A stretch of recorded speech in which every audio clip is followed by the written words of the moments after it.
గ్రంథము నుండి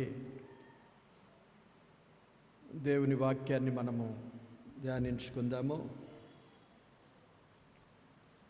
మన ధ్యాన వరుసలో సంఖ్యాకాండానికి వచ్చాం. మనం ఇప్పుడు సంఖ్యాకాండము 33వ అధ్యాయములో నుండి వాక్య భాగాన్ని చదువుకుందాము. 53వ వచనం నుండి చదువుతాను. ఆ దేశమును స్వాధీనపరుచుకొని దానిలో నివసింపవలెను. ఏలయనగా దాన్ని స్వాధీనపరుచుకొనున్నట్లు ఆ దేశమును మీకిచ్చి తిని, మీరు మీ వంశముల చొప్పున చీట్లు వేసి ఆ దేశమును స్వాస్థ్యములుగా పంచుకొనవలెను. ఎక్కువ మందికి ఎక్కువ స్వాస్థ్యమును, తక్కువ మందికి తక్కువ స్వాస్థ్యము ఇయ్యవలెను. ఎవని చీటి ఏ స్థలమున పడునో వానికి ఆ స్థలమే కలుగును. మీ తండ్రుల గోత్రముల చొప్పున మీరు స్వాస్థ్యములు పొందవలెను. అయితే మీరు మీ ఎదుట నుండి ఆ దేశ నివాసులను వెళ్ళగొట్టని ఎడల, మీరు వారిలో ఎవరిని ఉండనిచ్చెదరో వారు మీ కన్నులలో ముండ్లుగాను మీ ప్రక్కలలో శూలములుగాను ఉండి, మీరు నివసించు ఆ దేశములో మిమ్మును బాధ పెట్టెదరు. మరియు నేను వారికి చేయ తలంచినట్లు మీకు చేసేదనని వారితో చెప్పుము.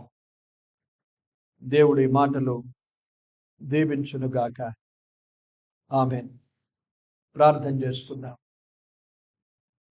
మిక్కిలి పరిశుద్ధుడవైన దేవ, స్తోత్రాలు, వందనాలు చెల్లిస్తున్నాం.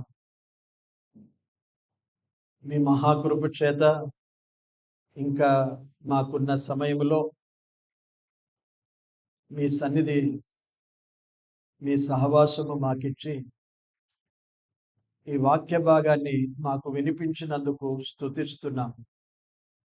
ధ్యానించడానికి సహాయము చేయండి ప్రభువా. మేమందరము మీ మాటలు వినాలని ఇంకనూ మీ సన్నిధిలో కనిపెట్టుకొని ఉన్నాం. మా అందరితో మీరు మాట్లాడండి.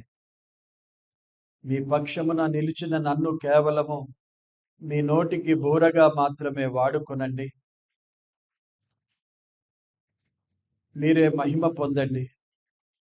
ఏమి మాట్లాడవలనో నేను ఎరగను ప్రభువా. మీ వైపు చూస్తూ ఉండగా మీ మాటలు నాకు అందించమని ప్రార్థిస్తున్నాను. చిన్నలు, పెద్దలు, వృద్ధులు అందరూ ఉన్నారు. అందరికీ సరిపోవునట్లుగా అందరినీ సంతృప్తిపరిచి, నెమ్మదిపరిచి, ఉపదేశించి ఆదరించే దేవుడవు గనుక మీకు స్తోత్రాలు. మీ కృపాస్తాలకు అప్పగించుకొని మిమ్మల్ని స్తుతిస్తూ, ప్రభువా, ఈ వాక్యాన్ని వినాలని మీ వైపు చూస్తూ ఉన్నాం. మహిమ, ఘనత, ప్రభావములు మీకే ఆరోపిస్తూ యేసుక్రీస్తు నామమున కృతజ్ఞతతో ప్రార్థించి వేడుకుంటున్నాము తండ్రి. ఆమేన్.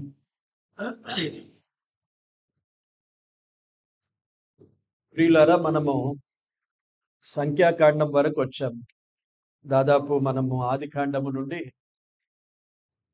ప్రాముఖ్యమైన అంశాలతో ధ్యానిస్తూ ఒక్కొక్క గ్రంథములో దేవుడు ఏమి రాసుంచాడు, వాటి ద్వారా నేటి మన ఆత్మీయ జీవితాలకు దేవుడు ఏమి ఉపదేశిస్తున్నాడు అనే విషయాలను ధ్యానిస్తూ వచ్చాం. మన మెసేజెస్ అన్నీ యూట్యూబ్లో ఉంటాయి.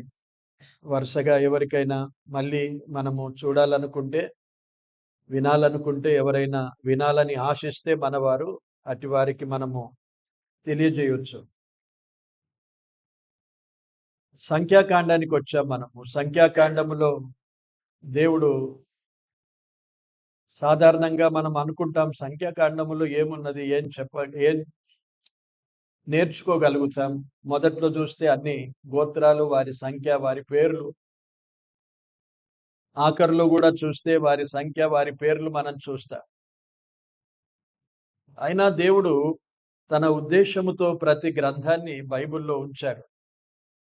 66 గ్రంథాలతో కూడిన బైబిల్ గ్రంథము 40 మంది ప్రవక్తలతో, దేవుని సేవకులతో వ్రాయబడిన గ్రంథం.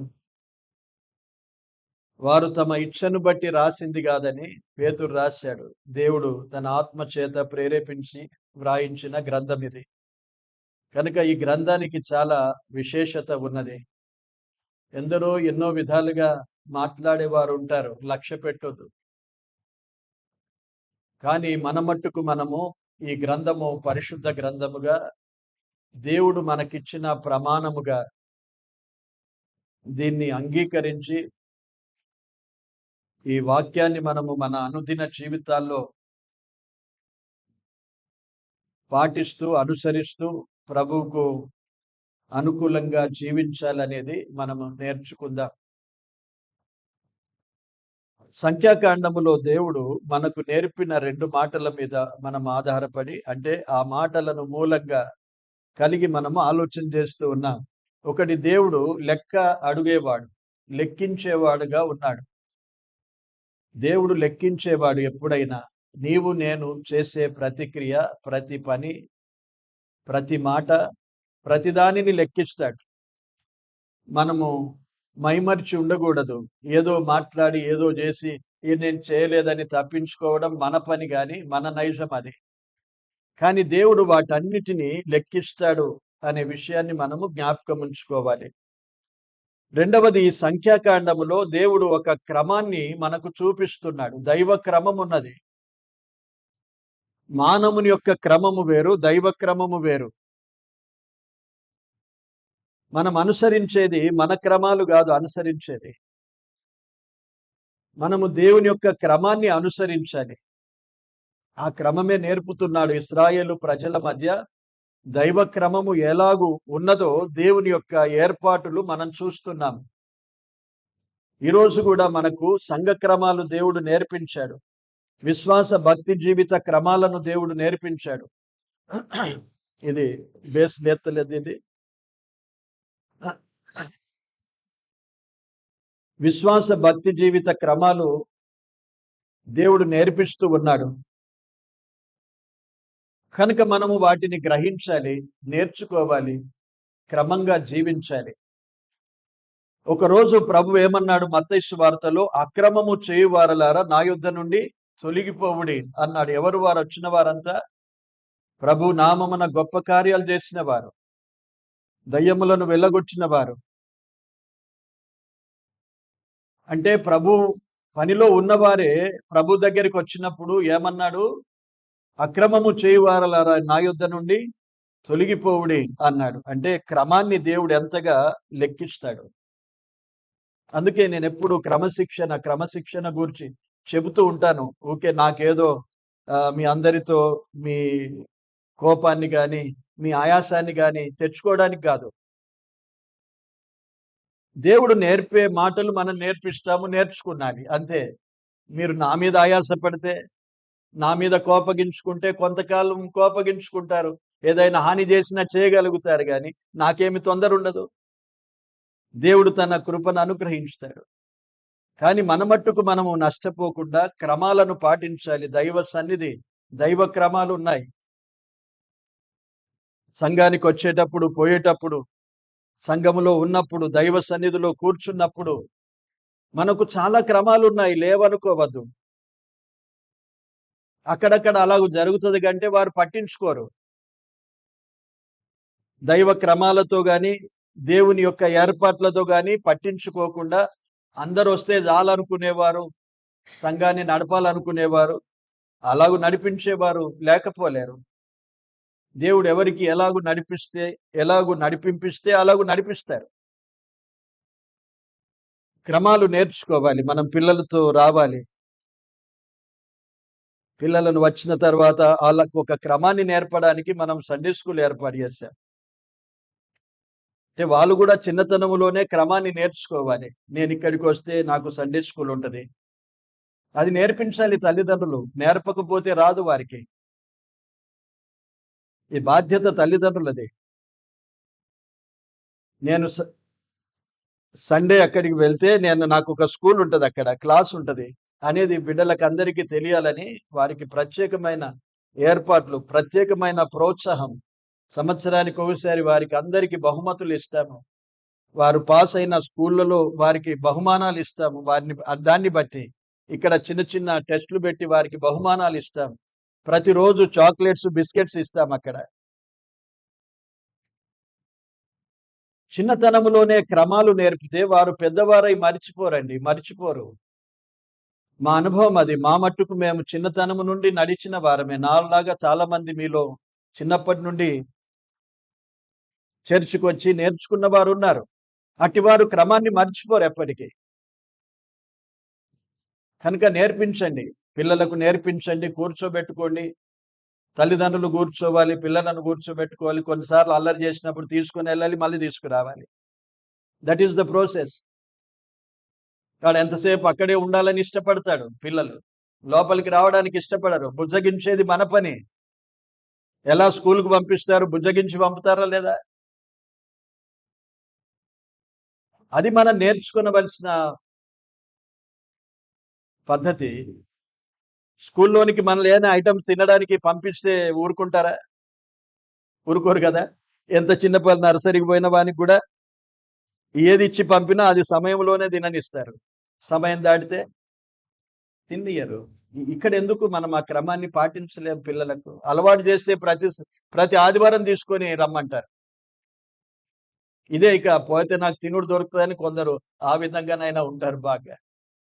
కానీ ఇవన్నీ క్రమాలు నేర్పించాలి. దేవుడు క్రమాన్ని కోరుతున్నాడు. ఇప్పుడు ఇశ్రాయేలు ప్రజలు మోయాబు మైదానములోనికి వచ్చారు. అక్కడనే ఉన్నారు వారిప్పుడు. ఎక్కడున్నారు? ఇశ్రాయేలు ప్రజలు ఆఖరి ప్రస్థానం అక్కడే.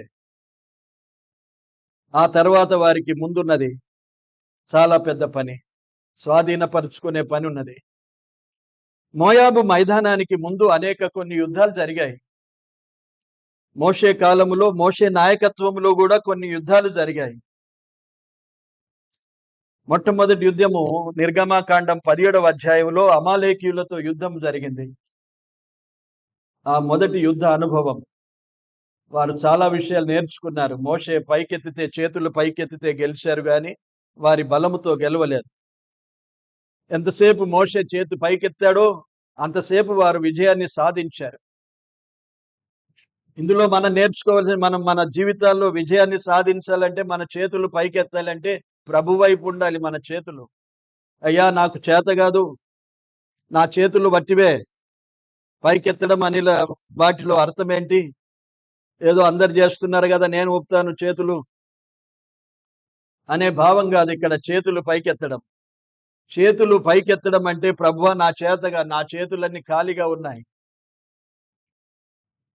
పైకి పెడితే ఏమైపోతుంది? సరెండర్ అయిపోతాం కదా. చేతులు పైకెత్తుడు అనే భావం ఎక్కడ ఎలాగున్నది? చేతులు పైకెత్తమంటాడు ఎవడన్నా నన్ను బెదిరిస్తే. అంటే నువ్వు సరెండర్ అయిపోయాను. నాకు నేనేం చేయలేను ప్రభువా, నాలో బలము లేదు, జ్ఞానము లేదు, శక్తి లేదు, విజయాన్ని సాధించే ఆయుధాలు లేవు, నాకేమీ లేవు ప్రభువా, నేను ఏమి చేయలేను. ఐఎమ్ నోబడి, నాకేమీ లేదు, నా చేతులు పైకెత్తున్నాను. అందుకే తిమోతి పత్రికలో పవిత్రమైన చేతులు పైకెత్తుమన్నాడు. అంటే అక్షరార్థంగా మనం చేతులు పైకెత్తి ప్రార్థన చేయడంలో అర్థమేముండదు. చేస్తే చేయని చేసేవారు కానీ అందులో అర్థం ఉండదు. అందులో అర్థం ఏంటంటే ఇలాగు నన్ను నేను దేవునికి అప్పగించుకున్నాను. ఆ నేర్పుతో వారు ప్రారంభించారు. ఏ యుద్ధము చేసినా మీ సొంత బాహుబలము చేత కాదు. ఏ యుద్ధాలు ముందున్నా ఈ యుద్ధాలన్నీ మీ బాహుబలము చేత కాదు.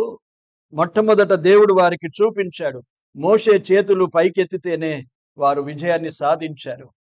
జీవితంలో దేవుని వైపు చూచే మన చేతులు, మన మనసు ఆయన వైపు ఎత్తే అనుభవములో సాగుతూ ఉండాలి. కీర్తనల గ్రంథములో ఒక వచనాన్ని మనం చదువుకుందాం. అక్కడ కీర్తనల గ్రంథము 141వ కీర్తన చూడండి. ఇక్కడ ఏవేవి మనము ప్రభు వైపు ఎత్తుకోవాలో కొన్ని మాటలు ఉన్నాయి చూడండి. నేను చేతులెత్తుట సాయంకాల నైవేద్యము వలెను ప్రార్థన అన్నాడు. 141 రెండవ వచనం. తర్వాత ఏమన్నాడు చూడండి, దేవుని సన్నిధిలో 3వ వచనములో నోటికి కావలి ఉంచుకోవాలి అన్నాడు. పెదవుల ద్వారమునకు కాపు పెట్టుకోవాలి.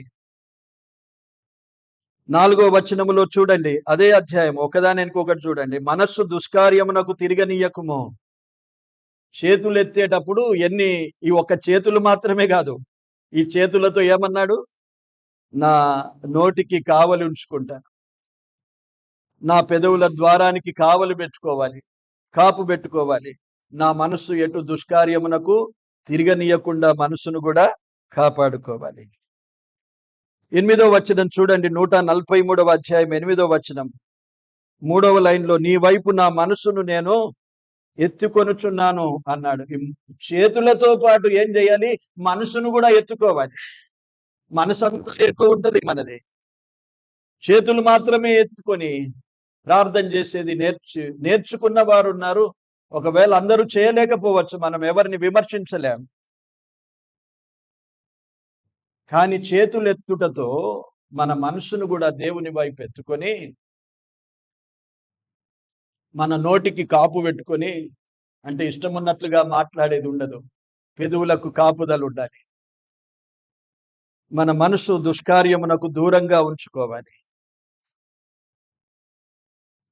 దేవుని వైపు చూచినప్పుడు ఏం చేశాడు, వారికి విజయాన్ని ఇచ్చాడు. ఈ అనుభవంతో వారు సాగిపోతున్నారు. ఇక మధ్యలో ఎక్కడ వారికి యుద్ధాలు ఎదురు కాలేదు. కానీ వారు యోర్దానుకు సమీపించిన సమయములో ఆ మోయాబు మైదానములో వారు చేరిన తర్వాత అక్కడ వారికి కొన్ని యుద్ధాలు వచ్చాయి. అరాదు రాజు అనే అతడు లేచి యుద్ధానికి వచ్చినప్పుడు వారిని జయించమన్నాడు. వీరు జయించారు, మొక్కుకున్నారు. వారి జ్ఞాపకం వచ్చేసి, మేము దేవునికి మొక్కితేనే తప్ప మేము విజయాన్ని సాధించలేము. వారు మొక్కుకున్నారు, విజయాన్ని సాధించారు. ఇద్దరు రాజులు ఎదురయ్యారు. సీహోను, అక్కడ ఉన్నాయి వారి పేర్లు, ఒకవేళ పేరు తప్పిపోతే చూసుకోండి. అక్కడ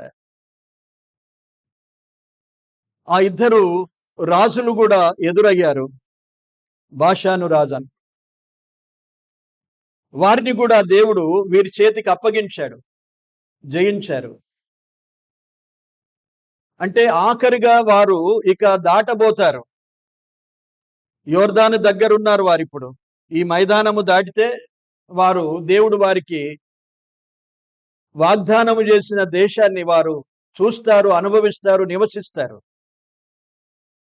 ఆ సమయంలో కూడా వారు ఎలాగుండాలి, మెలకువగా ఉండాలి. శత్రువు ఎప్పుడైనా వారిని ఎదిరిస్తాడు. మోయాబు రాజు ప్రయత్నించాడు. మోయాబు మైదానంలోనే ఉన్నారు. మోయాబు రాజు ప్రయత్నించాడు, గాని నా చేత కాదు అనుకున్నాడు. బాలాకును పిలిపించాడు వారి మీదికి యుద్ధాన్ని చేయాలని. వారు బలహీనపడినప్పుడే యుద్ధము సాధ్యమవుతుందని గ్రహించిన వాడు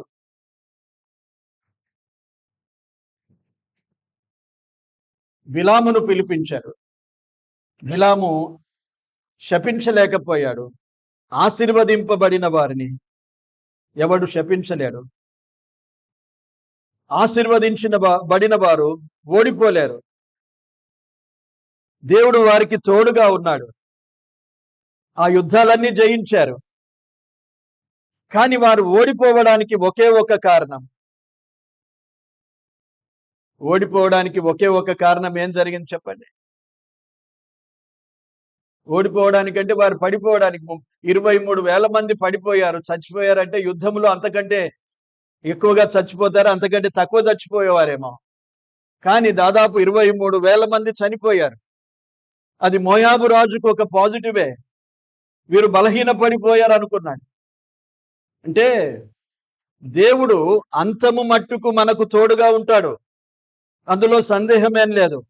మరణము మట్టుకు నిన్ను నడిపిస్తానని వాగ్దానం చేశాడు. కీర్తనలో ఉన్నది, ముదిమి వచ్చు వరకు నిన్ను ఎత్తుకొని వాడనన్నాడు. నేను నిన్ను మరిచిపోజాలను అన్నాడు యెషయా గ్రంథములో. ఇవన్నీ మాటలు ఉన్నాయి. నిన్ను నా అరచేతుల్లోనే నేను చెక్కుకొని ఉన్నాను, నీవెక్కడికి పోవు, నా చేతిలోనే ఉంటావు. అంతము వరకు దేవుడు మనకు తోడుగా ఉంటాడు.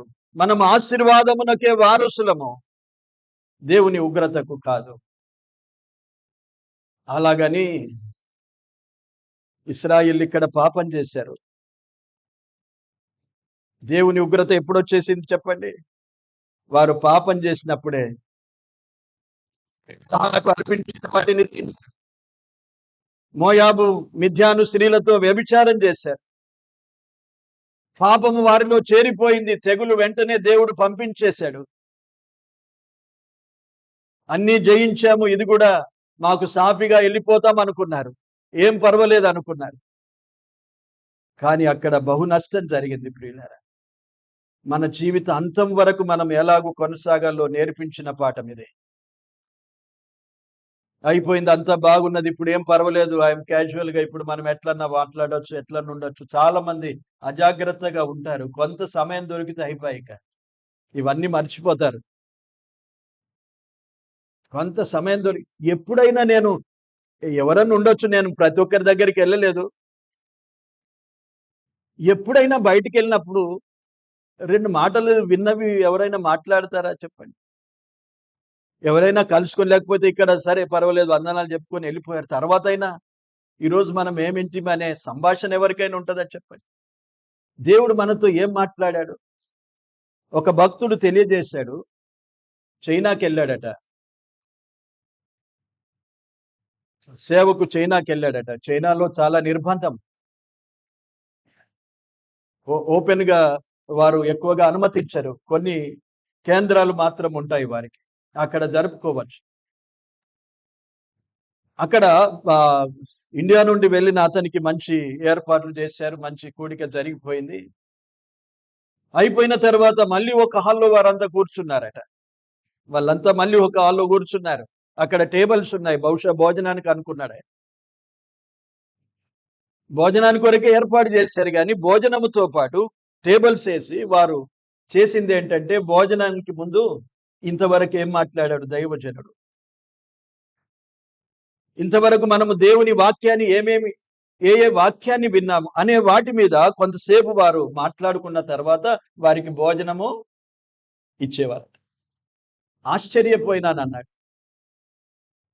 చైనా దేశములో ఇటువంటి నిర్బంధంగా ఉన్న దేశాల్లో ఇలాంటివి ఎంత క్రమంగా వారు పాటిస్తూ ప్రభువులో నిలుస్తున్నారు. మనకు చాలా విరివిగా దేవుని వాక్యాన్ని అందించే అవకాశము, వినే అవకాశము దేవుడు కలిగించాడు. మనం ఎలాగూ ప్రభు మాటలు, ప్రభు విషయాలను గూర్చిన శ్రద్ధ కలిగి ఉన్నాము అనేది నేర్చుకోవాలి. వీరు అక్కడ ఇప్పుడు ఉన్నారు కదా, యుద్ధాలు జయించారు, పాపాన్ని బట్టి కొంత నష్టం కలిగింది. ఇప్పుడు వీరిలో స్వాస్థ్యము కొరకు ఆలోచన వచ్చేసింది. చూడండి, వెంటనే మనసు ఎలాగూ తిరుగుతుందో. 2 రాజులను జయించారు వారు. యోర్దాను యువతలనే ఉన్నారు, ఇంకా యోర్దాను దాటాలి వారు. ఇప్పటి నుండే కొందరికి ఆతృత, మాకు ఏ స్వాస్థ్యం దొరికితే బాగుండును. రూబేనీయులు, గాదీయులు, మనష్షే అర్ధగోత్రం వారు ముందుకు వచ్చారు మోషే దగ్గరికి. 32వ అధ్యాయంలో ముందుకొచ్చి, మేము యోర్దాను దాటి రాలేమో, మమ్మను యోర్దాను దాటించకు, ఇక్కడే స్వాస్థ్యాన్ని ఏర్పాటు చేయమన్నారు. మాకు పశువులు ఉన్నాయి, ఈ భూమి చాలా బాగున్నది. దేవుని ఏర్పాటు కొరకై కనిపెట్టక ఉన్నవారు. దేవుని ఏర్పాటు ఏంటి? యోర్దాను దాటించాలి, పాలు తేనెలు ప్రవహించే దేశానికి వారిని నడిపించాలి. మోయాబు మైదానములో వారు నెమ్మది పొందుతున్నట్లుగా చూశారు. 2 రాజులు ఓడిపోయారు, వారి భూభాగాన్ని మేము స్వాధీనం చేసుకున్నాం. కానీ ఇంకా ముందున్నది కదా స్వాధీనపరుచుకునేది. దేవుని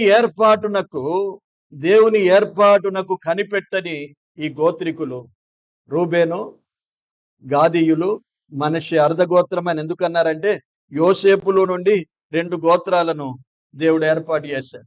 యోసేపు ఒక్కనిలో నుండి యాకోబు అంటాడు కదా, నేను నీకు రెండంతల పాలు ఇస్తున్నానన్నాడు. కనుక మోషే ఎఫ్రాయిములు యోసేపు యొక్క కుమారులు గనుక వారికి వంశగోత్ర అధికారాన్ని దేవుడు వారికి ఇచ్చాడు. యాకోబు ద్వారా దేవుడు వారు పొందారు, ఇశ్రాయేలు ద్వారా. ఇక్కడ మనం గ్రహించే మాటలు ఏంటంటే వారు మాట్లాడిన విధానాలు. ఇక్కడ 32వ అధ్యాయంలో చూడండి. 32వ అధ్యాయములో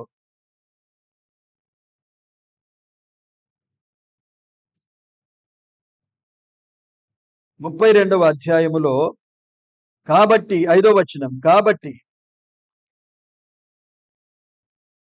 మా ఎడల నీకు కటాక్షము కలిగిన ఎడల మమ్మును యోర్దాను అద్దరికి దాటింపక నీ దాసులమైన మాకు ఈ దేశమును స్వాస్థ్యముగా ఇమ్మనగా అన్నాడు. వీరు ఇక్కడే సుఖాన్ని కోరుకునే వారికి సాదృశ్యంగా ఉన్నారు. వారికి పరలోక సంతోషం అవసరం లేదు. చాలా మంది క్రైస్తవ లోకములో ఎలాగుంటారంటే ఆ పరలోక సంతోషాన్ని అసలు ఎక్కువగా గ్రహించరు. ఇక్కడ సంతోషం ఉంటే చాలు మనకు. వీరికి ఎలాగనిపించింది, ఇక్కడ యెహోవా జయించాడు, ఈ దేశాన్ని బాగానే చెప్పారు, మా మీద కనికరము చూపు అన్నారు, మంచి మాటలే. కానీ కోరుకున్నది ఇక్కడే భూమి మీద సంతోషాన్ని కోరుకునే క్రైస్తవులు, భూమి మీదనే సుఖభోగాలను కోరుకునే క్రైస్తవులు, ఇక్కడే మాకు అన్ని దొరకాలి, ఇక్కడే మాకు అంత బాగుండాలి, సమృద్ధిగా ఇక్కడే ఉండాలి, మాకు ఏమున్నాయి, పశువులు ఉన్నాయి, అతి విస్తారమైన మందలు మాకున్నాయి, కనుక వాటికి అనుకూలమైంది ఇక్కడే, భూమి మీదనే మాకు కావాలి. చాలా మంది విశ్వాసులుగానే ఉన్నారు కానీ, క్రైస్తవులుగానే ఉన్నారు కానీ వారి సుఖము సంతోషము అంత భూమి మీదనే ఉండాలని కోరుకునేవారు ఉన్నారు. అలాంటి వారు వీరు. మోసపోవద్దు ప్రియులరా. ఇక్కడ ఎంత సుఖమున్నా, ఎంత సమృద్ధి ఉన్నా ఇదంతా ఎంతకాలం ఉంటుంది? మనం ఉంటామా చెప్పండి? ఆరోగ్యంగా ఉన్నప్పుడు చాలా అతిశయిస్తాం మనం. ఆరోగ్యం పాడైపోతే నెమ్మదైపోతారు. నన్నే చూడండి, చాలా మంది ముఖమంతా ఇదైపోయింది అన్నారు ఇద్దరు. ఆరోగ్యం బాగలేక కదా, వెంటనే మారిపోతాం మనం. దేవుడు మనలను ఒక ఓర చూపు చూస్తే అయిపోతుంది మన పని. అందుకే ఆయన దృష్టి మన మీద ఎప్పుడు నిలిపి ఉంచుతానన్నాడు. నీతిమంతుల మీద ఆయన దృష్టి నిలిపి ఉంచుతాడు. ఇలాగూ వీరు కోరుకున్నారు. మోషేకి ఇష్టం కాలేదు అసలు. మోషే నాయకుడు, మోషేకి ఇష్టం కాలేదు. 32వ అధ్యాయం చదవండి. వారు ఆర్గ్యూ చేస్తా పోయినారు. మీతో ఉన్న వీరంతా అక్కడ స్వాస్థ్యాన్ని పొందాలి, స్వాధీనం చేసుకోవాలి, వారు అక్కడ యుద్ధానికి పోవాలి, మీరిక్కడ స్వాస్థ్యాన్ని తీసుకొని హాయిగా ఉంటామంటారా అంటే వారు మళ్ళీ ఒక కండిషన్ వారికి పెట్టారు. మేము ఇక్కడ ప్రాకారాలను కట్టుకొని మా పిల్లలను మా పశువులను అంతా ఇక్కడ ఉంచి వారితో వస్తాము, యుద్ధాలు జరిగేదాకా వారితో ఉంటాము, మళ్ళీ వాపసు వస్తామన్నారు. మోషేకు ఎటు తెలుసడానికి వీలు కాకుండా ఒప్పుకున్నాడు. ఇందులో దేవుని ప్రమేయం ఏమీ లేదు. చూడండి, మీరు అధ్యాయం అంతా చదివితే వీరు అడిగిన దాంట్లో, మోషే వీరికి ఒప్పుకున్న దాంట్లో యెహోవా ఇలాగు చెప్పెను అనే మాట ఎక్కడ కనిపించదు. ఆ తర్వాత యెహోవా మోషేతో పలికిన మాటలు 9.5 గోత్రాలకు, ఆ వంశాలకు దేవుడు పంచిపెట్టే స్వాస్థ్యమును గురించి మాట్లాడాడు. 33వ అధ్యాయము 32వ అధ్యాయం మధ్య భాగం నుండి మనకు కనిపిస్తుంది. దేవుని చిత్తములో లేనిది మనం ఏది కోరుకున్నా, దేవుని చిత్తములో లేనిది మనం ఏది పొందాలని అనుకున్నా అది మనకు ఆశీర్వాదకరంగా ఉండదు అనే విషయాన్ని మనం తెలుసుకోవాలి. దేవుని ఏర్పాటే గొప్పది. అందుకే కీర్తనలు ఏమన్నాడు? గిలాదు మనుష్యను గురించి కీర్తనలు రాశాడు. నాకు బహుశా జ్ఞాపకం లేదు ఆ కీర్తన ఎంతనో. వారిని గురించి కఠినమైన మాటలు రాశాడు. ప్రియులారా, దేవుని ప్రజలమైన మనము మన జీవితాల్లో ఎప్పుడు దైవ చిత్తమునకు లోబడేది నేర్చుకోవాలి. అంతే. దేవుడు ఏది ఇచ్చినా పర్వాలేదు. సూచి ఆశించాడు, లోతు ఆశించాడు, నష్టపోయాడు. కానీ నీ చిత్తము అబ్రహామా, నీ చిత్తము నాకేది నీవిచ్చినా అటు పోతాననుకుంటే లోతు వంశం వరదిల్లేది. మోయాబు దేశం ఇలాగ ఉండేది కాదు, అమ్మోనీయులు అలాగ ఉండేది కాదు. అసలు మోయాబు అమ్మోనీయులే ఉండేవారు కాదు. శాపంగా మిగిలిపోయారు ఇశ్రాయేలు దేశంలో వారు. ఈనాటికి ఈనాటి క్రైస్తవులకు ఒక ఆటంకంగా నిలిచిపోయిన గోత్రాలవి మోయాబు, అమ్మోనీయులు. వారిని బట్టి అనేకులు విమర్శిస్తూ ఉంటారు క్రైస్తవులని ఈ దినాల్లో కూడా. అలాంటి స్థితికి దిగజారిపోయిన వారు లోతు ఒక కోరికను బట్టి మనం ఎలాగూ కోరుకుంటాము, ఎలాగూ ప్రభులో ఆయన చిత్తమును అనుసరించి జీవిస్తామో ఆలోచన చేసుకోవాలి ప్రియుల. తర్వాత మనం చదివిన వాక్య భాగానికి వెళ్దాం. ఇప్పుడు దేవుడు 34వ అధ్యాయంలో 33లో చదువుకున్నాం కదా, అది అలాగుంచి 34కు ముందెళ్దాం. మనం 34వ అధ్యాయంలో దేవుడు వారికి తెలియజేస్తున్నాడు. యెహోవా మోషేకు ఇలాగు సెలవిచ్చెను అన్నాడు. వారిని గురించి మోషేకు సెలవియ్యలేదు. రూబేనీయులు, గాదీయులు, మనిషి అర్ధగోత్రం వారిని. ఈ మాట వారిని గూర్చి అక్కడ కనిపించదు. ఇక్కడ దేవుడు వీరిని గూర్చి చెప్పాడు. కనాను దేశము అనగా పొలిమేరల చొప్పున మీరు చీట్లు వేసి స్వాస్థ్యముగా పంచుకొను కనాను దేశమున మీరు ప్రవేశించుచుండగా మీ దక్షిణ దిక్కు సీను అరణ్యము మొదలుకొని ఏదోము సరిహద్దు అనగా అన్నాడు. దక్షిణ సరిహద్దు చెప్పాడు. 6వ వచనం చూడండి. పడమటి సరిహద్దు చెప్పాడు. 7వ వచనం చూడండి. మీ ఉత్తరపు సరిహద్దు చెప్పాడు. 10వ వచనములో తూర్పు సరిహద్దు చెప్పాడు. 4 దిక్కుల సరిహద్దులు చూపించాడు. ఈ సరిహద్దుల్లో మీరు ఆ భూభాగాన్ని పంచుకోవాలి. అర్థమైందా? వీరు స్వాధీనపరుచుకునే దేశము, వీరు నివసించే దేశము ఎక్కడంటే అక్కడ నివసించేది కాదు. ఏమున్న దానికి సరిహద్దులు ఉన్నాయి. దేవుని ప్రజలు వీరు. ఇశ్రాయేలు ప్రజలు ఎవరు? దేవుని ప్రజలు. వీరు నివసించడానికి దేవుడు సరిహద్దులు నియమించాడు. సరిహద్దులు. ఈనాడు సరిహద్దుల కొరకే యుద్ధము. ఇశ్రాయేలు ప్రజల యుద్ధం ఏంటి ఇప్పుడు? సరిహద్దుల కొరకే.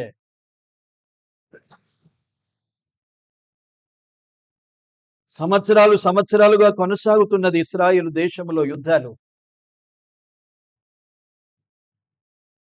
ఇప్పటికీ అదే. ఏంటి ప్రాబ్లం అంటే సరిహద్దు. ఇది మా భూభాగంలో ఉన్నది, మీరు ఆక్రమించుకున్నారు. సరిహద్దులు చాలా అవసరం. సరిహద్దులు చాలా అవసరం విశ్వాస జీవితానికి. విచ్చలవిడి జీవితం కాదు. దేవుని ప్రజలకు ఇష్టానుసారమైన జీవితము కానే కాదు.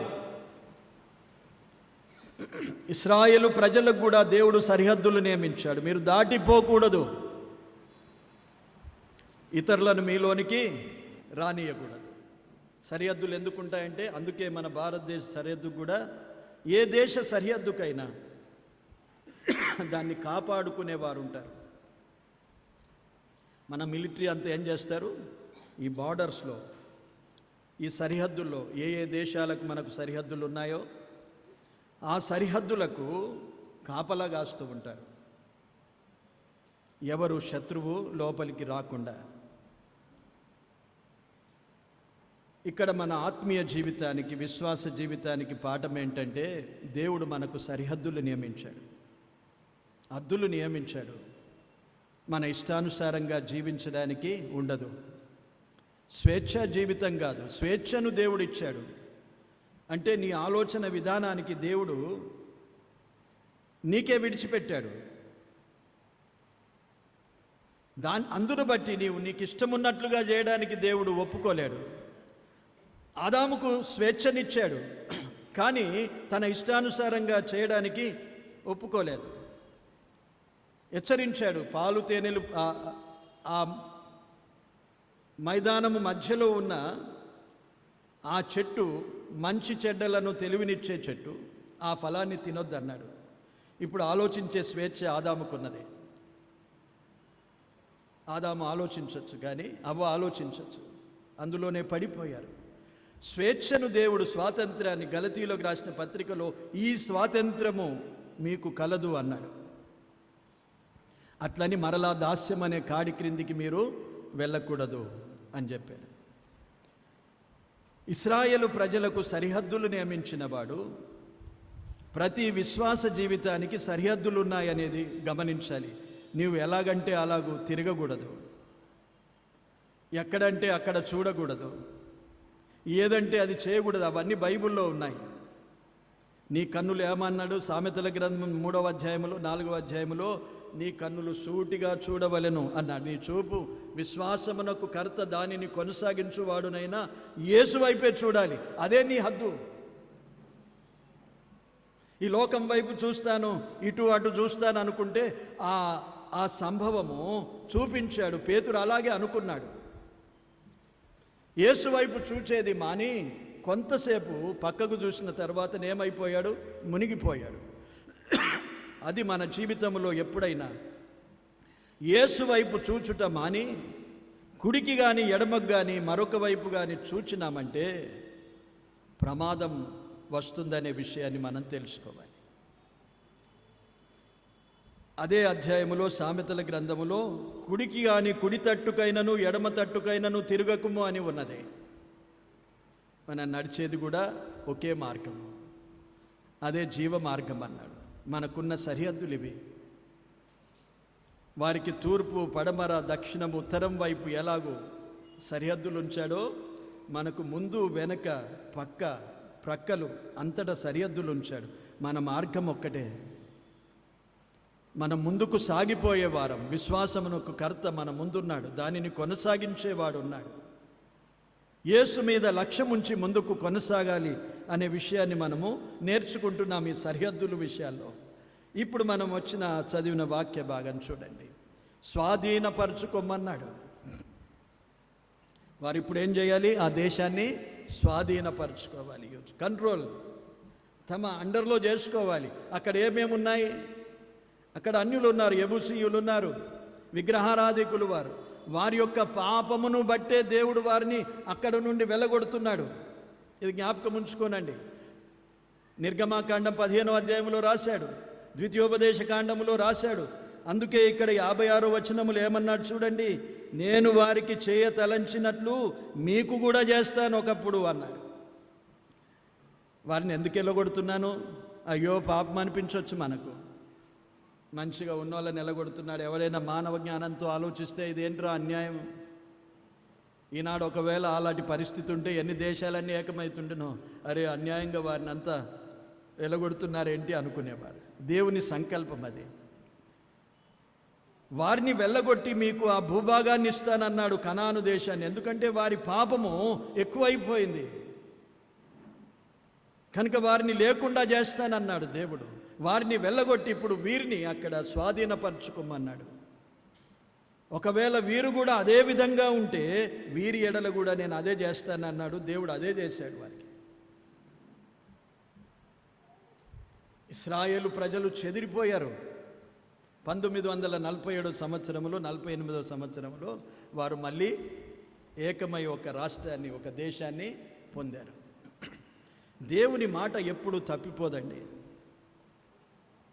వారికి ఏమని చెప్పాడు చూడండి. మీరు స్వాధీనపరచుకున్నప్పుడు కంప్లీట్గా స్వాధీనపరచుకోవాలి. కంప్లీట్ రిఫార్మ్, కంప్లీట్గా మనం చేంజ్ అయ్యే అవసరత దేవుడు చెప్తున్నాడు. ఏదో కొందరు నుంచని ఉండనిస్తాం పోన్లే అనుకుంటారు. అనుకున్నారు వారు అలాగే. న్యాయాధిపతుల గ్రంథానికి వస్తే వారు అలాగే చేశారు. వారు స్వాధీనపరచుకోలేకపోయారు. వారిని జయించలేకపోయారు. ఎందుకు? దేవుని యొక్క బాహుబలము తగ్గిపోయిందా చెప్పండి. నీ బాహుబలము ఎన్నడైనా దూరమాయనా. పాడండి ఎవరైనా వచ్చి. ఎప్పుడైనా మూగబోయేనా. ఆయన బాహుబలము ఎన్నడూ తగ్గిపోదు. ఆయన వాక్యము ఎప్పుడు మనకు దూరము కాదు. ఎందుకు మరి అలాగూ వారు అయ్యారు? వారు ఉండనిచ్చారు, జయించలేకపోయారు. ఎందుకు జయించలేకపోయారు? వారిలో ఉన్న బలహీనతలు అలాగే ఉన్నాయి. దేవుని మీద ఆధారపడలేదు. అక్కడ మోషేకు చూపించిన విషయాన్ని మర్చిపోయారు. చేతులు పైకెత్తండి, నా వైపు ఎత్తండి అని చెప్పిన దేవుని యొక్క మాటను మర్చిపోయారు. స్వాధీనపరుచుకునే సమయంలో వారి యొక్క శక్తి బలాన్ని ఉపయోగించుకుందాం అనుకున్నారు. వారు పోతారు అక్కడి నుండి. వారు బలంగా నిలిచిన వారు సంవత్సరాల నుండి. నోహౌ సంతానం అది. అక్కడి నుండి నిలిచిన వారు కనానీయులు. వారు ఊరికే వెళ్ళిపోతారా? వెళ్ళలేదు, వారిని ఉండనిచ్చారు. ఇక్కడ వారిని హెచ్చరించారు. వారు మీ కన్నులలో ముండ్లుగా ఉంటారు, మీ ప్రక్కల్లో శూలములుగా ఉంటారు. వారు మిమ్మల్ని బాధ పెడుతూ ఉంటారు. చూడండి ప్రియులారా, మనకు స్వాధీనపరుచుకునే విషయాలు భూభాగం కాదు మనది. మన మనసును స్వాధీనపరచుకోవాలి. మనం సామెతల గ్రంథములో ఉన్నది, తన మనసును అణుచుకొనని వాడు. ఒక 2 మాటలు చూపిస్తాను త్వరగా.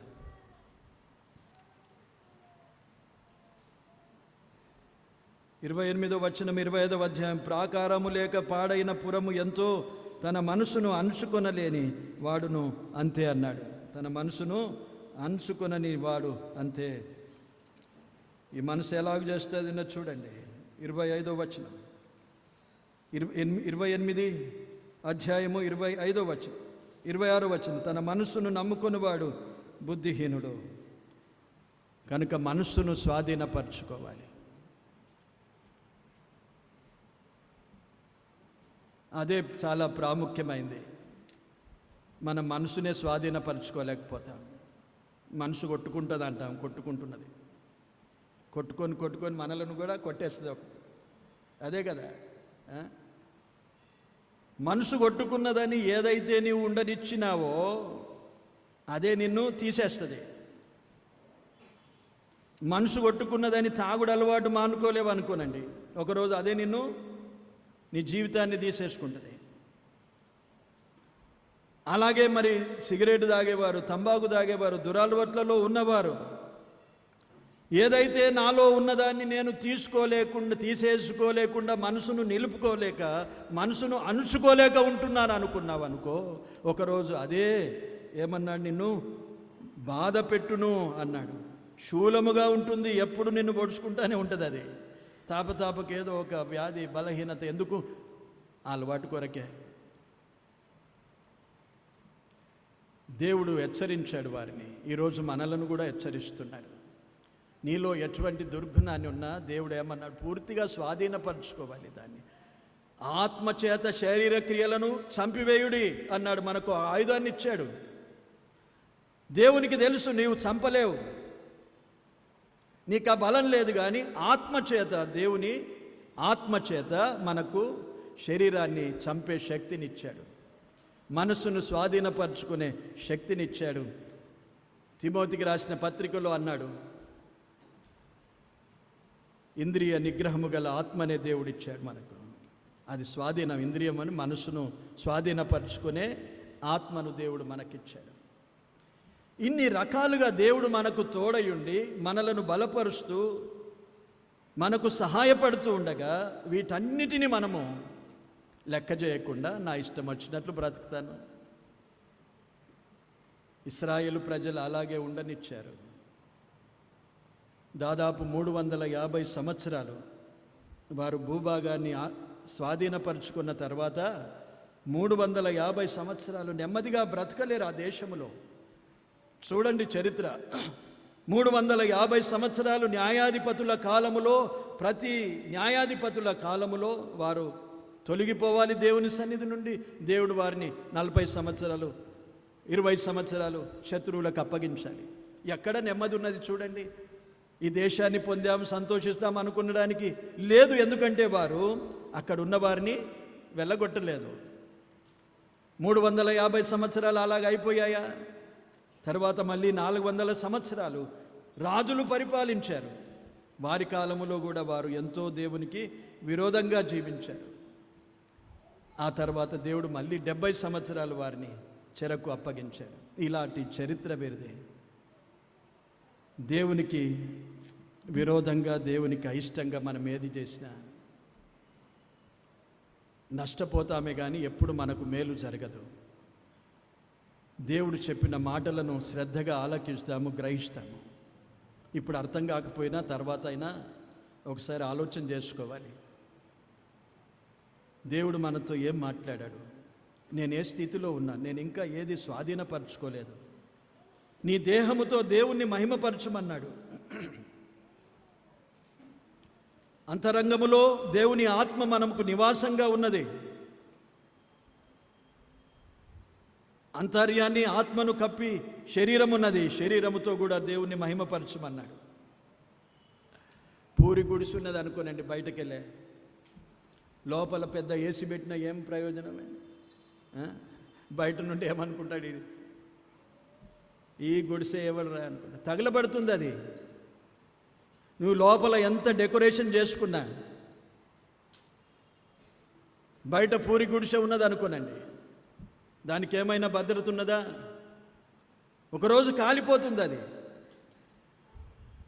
దేవుని ఆత్మ మనలో ఉన్నదని ఇష్టానుసారంగా మనం జీవిస్తే, ఆత్మకు చోటు ఇయ్యక మన శరీరాన్ని మనం కాపాడుకోక, మన మనసును మన అదుపులో ఉంచుకోక ఉంటే ఆత్మ దూరం అయిపోతాడు మనకు. ఎంత భక్తులు వచ్చి ప్రార్థన చేసినా ఆత్మ దిగిరా దిగిరా దిగిరా అన్నా దిగిరారు. అర్థమైందే?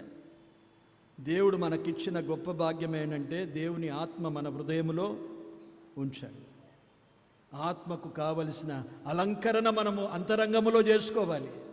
ఎంత గొప్పవాడు మనలో ఉన్నాడు. మీలో ఉన్నవాడు లోకములో ఉన్నవానికంటే గొప్పవాడు అన్నాడు. ఈ గొప్పవాని కొరకు ఎలా అలంకరిస్తున్నాం, ఆంతర్యమును ఎలా అలంకరించుకుంటున్నాం. ఎవరైనా వస్తే వెంటనే జాడు కొట్టే శుభ్రం చేస్తాం. మామూలుగా మాలాంటి వారు వస్తే కూడా దేవుడే మన హృదయములో ఉన్నప్పుడు ఎంత అలంకరించుకోవాలి. అంతరంగ అలంకరణ అన్నాడు. అందుకే పేతురు ఏమన్నాడు? అంతరంగ అలంకరణ దేవుడు కోరేది. దేవుడు మనలో నివసిస్తే చాలు, లేకపోతే పక్కకి వెళ్ళిపోతాడు. అప్పుడు మనం ఎవరికి అప్పగించబడతామో రోమీయులకు రాసిన పత్రిక 1వ అధ్యాయం 28వ వచనములో ఉన్నది అనుకుంటాను. భ్రష్టాత్మకు మనము అప్పగించబడతాం. చాలా చెబుతూ పోతే చాలా విషయాలు ఉన్నాయి, గ్రహించండి. ఇదే పాఠం మనకు ఈ వాక్య భాగములో. ఇక ముందుకెళ్ళిపోతాం మనం.